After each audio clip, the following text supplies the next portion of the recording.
स्वागत करते हैं ईवीएस समाधान के एक और लेक्चर में आप सभी का। और जो हमारे चल रहा था सेमेस्टर सेकंड, और सेमेस्टर सेकंड की बात करें तो यूनिट नंबर 4 की बात करें पेपर सेकंड के तहत चल रही थी। आज हम जो बात करने वाले हैं, हम बात करेंगे हमारे पास हाइड्रोक्सिल समूह। पिछले प्रीवियस लेक्चर के अंदर हमने बात की थी हैलो अम्ल की। तो मैंने कहा था कि हैलो अम्ल क्या होते हैं। हैलो अम्ल वे होते हैं जिसके अंदर कोई भी एल्किल समूह होता है, उसके अंदर हाइड्रोजन प्रतिस्थापन किसके द्वारा हो जाए, हैलोजन के द्वारा। उसी प्रकार से ठीक यहाँ पर भी क्या होगा, हाइड्रोक्सिल समूह है। अम्ल अलग कर दीजिए और हाइड्रोक्सिल समूह, मतलब जहाँ वहाँ पर हैलोजन देखने को मिल रहा था, यहाँ पर क्या देखने को मिल जाएगा आपको, हाइड्रोक्सिल समूह है। क्या मिल जाएगा, हाइड्रोक्सिल समूह। सेम परिभाषा रहने वाली है। जहाँ आपने हैलोजन लिखा था या हैलोजन किया था, वहाँ पर आप क्या कर दीजिए, हाइड्रोक्सिल समूह है। जब किसी एक हाइड्रोक्सिल समूह क्या करता है, जो कार्बोनिल समूह है उसके जो एल्किल है उसमें जो हाइड्रोजन उसके में प्रतिस्थापित किसके द्वारा कर दिया जाए, हाइड्रोक्सिल समूह के द्वारा, हाइड्रोक्सी के द्वारा कर दिया जाए तो वो क्या कहलाता है, हाइड्रोक्सिल अम्ल कहलाता है। देखते हैं, यदि जैसे ये कोई एल्किल समूह है, सॉरी कार्बोनिल समूह है, एसिटिक अम्ल। इस एसिटिक अम्ल में ये है कोई भी हमारे पास एल्किल समूह है। इस एल्किल समूह उपस्थित है हमारे पास ये हाइड्रोजन। इस हाइड्रोजन का प्रतिस्थापन, इस हाइड्रोजन प्रतिस्थापन में क्या कर दूं, हाइड्रोक्सिल समूह के द्वारा, कुछ इस प्रकार से। तो ये क्या कहलाएगा हमारे पास, हाइड्रोक्सिल अम्ल। हाइड्रोक्सिल अम्ल कहलाता है। नामकरण की बात करें तो इसमें जो नामकरण याद रखना है, तो वो याद रखना कि जो ये समूह दिखाई दे रहा है ना आपको, कार्बोक्सिल समूह दिखाई दे रहा है ना, इससे जो पहला कार्बन आता है उसको बोलते हैं हम अल्फा। क्या बोलते हैं, अल्फा। दूसरा अगर कार्बन आ जाए तो उसको बोलते हैं बीटा, और तीसरे पर अगर ये हाइड्रोक्सिल समूह है तो उसको बोलते हैं गामा। क्या बोलते हैं उसको, गामा कहते हैं। अगर मैं इसके ही नामकरण की बात करूँ, एक तो होता है सामान्य नामकरण, एक होता है आईपीसी नामकरण। अगर इसकी सामान्य नामकरण की बात करूं तो इसे हम पहले लिखेंगे हाइड्रोक्सी।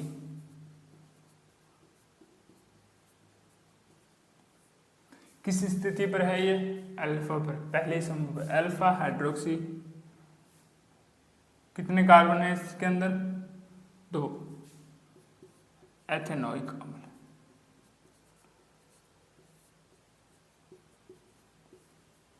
अगर मैं बात करूं बीटा का भी उदाहरण देख लेते हैं।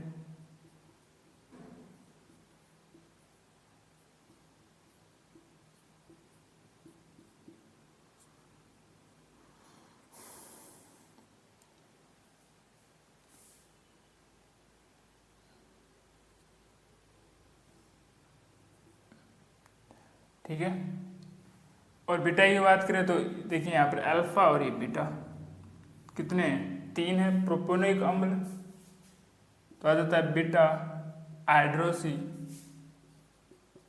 प्रोपी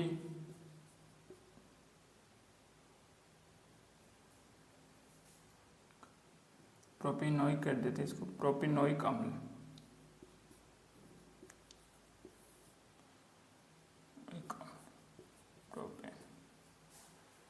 प्रोपेनोइक अम्ल, बीटा हाइड्रोक्सी प्रोपेनोइक अम्ल, इसमें कार्बन और ऐड कर लीजिए, वो बन जाता है हमारे पास गामा ब्यूटेनोइक अम्ल।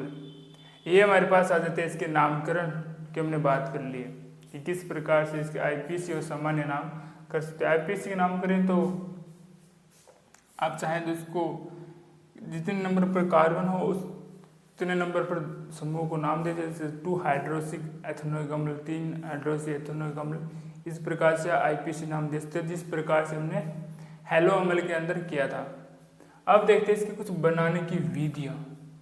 क्या देखते हैं, इसके बनाने की विधियाँ देखते हैं। विधियाँ, बनाने की विधियों की हम 2 बात करेंगे। एक जो हमारी रिएक्शन आएगी वो आएगी रीफॉर्मेस्टी अभिक्रिया, नेम रिएक्शन है आने के वही चांस, जो नेम रिएक्शन होती है उसके आने के ज़्यादा चांसेस रहते हैं। तो एक तो ये पढ़ने वाले, एक और पढ़ेंगे जिसके अंतर्गत हम क्या करेंगे, एल्डिहाइड होगा साइनाइड के साथ में हम क्या कर देंगे, पहले तो उसकी अभिक्रिया करवाएंगे साइनाइडों के साथ, फिर हम क्या कर देंगे, उसका जल अपघटन कर देंगे, और फिर हमें क्या होगा, रिएक्शन प्राप्त होने वाली है। एल्किल जो हैलाइड है, एल्किल हैलाइडों की रिएक्शन हम करने वाले हैं हाइड्रोजन साइनाइड के साथ, ठीक है, HCN के साथ रिएक्शन करेंगे। जब HCN के साथ आप रिएक्शन करोगे ये 2 भागों में टूट जाएंगे। कितने में? 2 भागों में। जो CN है वो कार्बन के साथ ऐड हो जाता है, जो H है वो किसके साथ ऐड हो जाएगा? O के साथ। तो कुछ इस प्रकार से बना लेगा ये,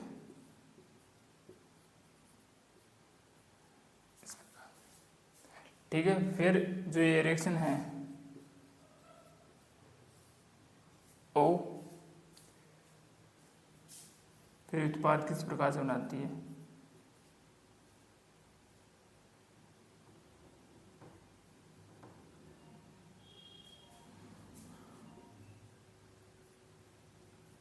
इस प्रकार से, ठीक है। ये हमारे पास क्या बन चुका है? हाइड्रोक्सिल अम्ल का निर्माण हो चुका है। अब जो हम दूसरी विधि की बात करते हैं, दूसरी विधि हमारे पास रीफॉर्मेट अभिक्रिया। इसके अंदर हम क्या करते हैं, ये अभिक्रिया एल्डिहाइड, ये भी एल्डिहाइड के साथ होगी। साथ में हम क्या बनाने वाले हैं, जो हमने जो हेलो अम्ल लिया था, हेलो अम्ल के पहले हम अल्कोहल के साथ आप रिएक्शन करवा लीजिए। फिर जो एस्टर बनेगा, उस एस्टर की जो रिएक्शन है वो किसके साथ की जाती है? वो की जाती है हमारे पास एल्डिहाइड के साथ की जाती है। तो देखिए पहले हम क्या करते हैं,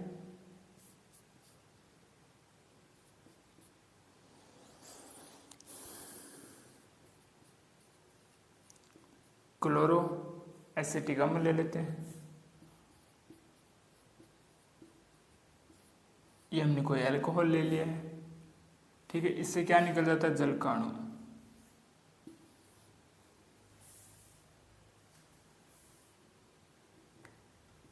एथेनॉइक अम्ल ले लेते हैं।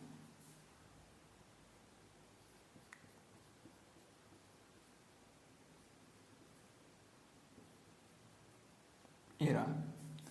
अब जो इसकी रिएक्शन है हम करेंगे एल्डिहाइड के साथ। किसकी उपस्थिति में? जिंक की उपस्थिति के अंदर एल्डिहाइड लेते हैं। सॉरी,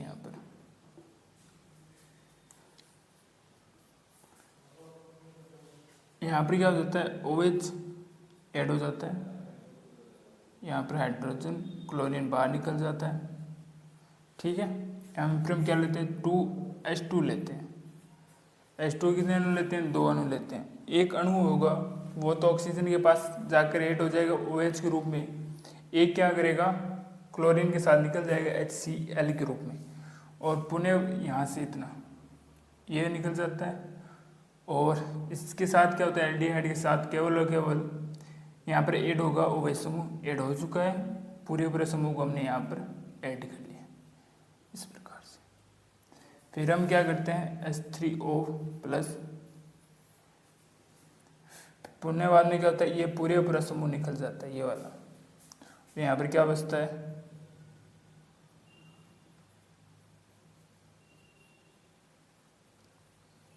COH, ठीक है।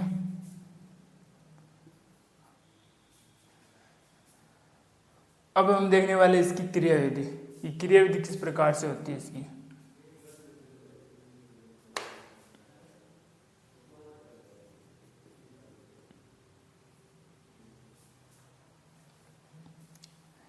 क्रियाविधि की बात करें तो इसमें हमने 2 अणु लिए हैं। एक अणु तो यह वाला लिया है, और एक कौन सा लिया हमने? यह वाला अणु लिया। तो पहले जो रिएक्शन है हम इसके साथ करवाते हैं, Cl(H2CO5) किसकी करवा देते हैं? जिंक के साथ करवा देते हैं। ये इसके साथ ऐड हो जाता है ZnClH2COH2H5, ठीक है। फिर हम क्या करते हैं? एल्डिहाइड का प्रयोग करते हैं, RCOH। अब देखिए ये जो अणु है टूटकर ये ऑक्सीजन के साथ ऐड हो जाता है, और जो बाकी समूह है वो कार्बन के साथ ऐड हो जाता है।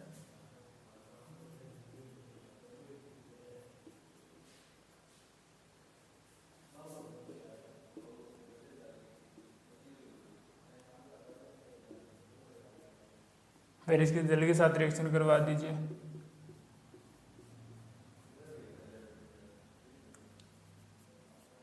जल के साथ रिएक्शन करवाने पर ये पूरे का पूरा समूह निकल जाएगा यहाँ से, और यहाँ पर क्या बच जाता है OH,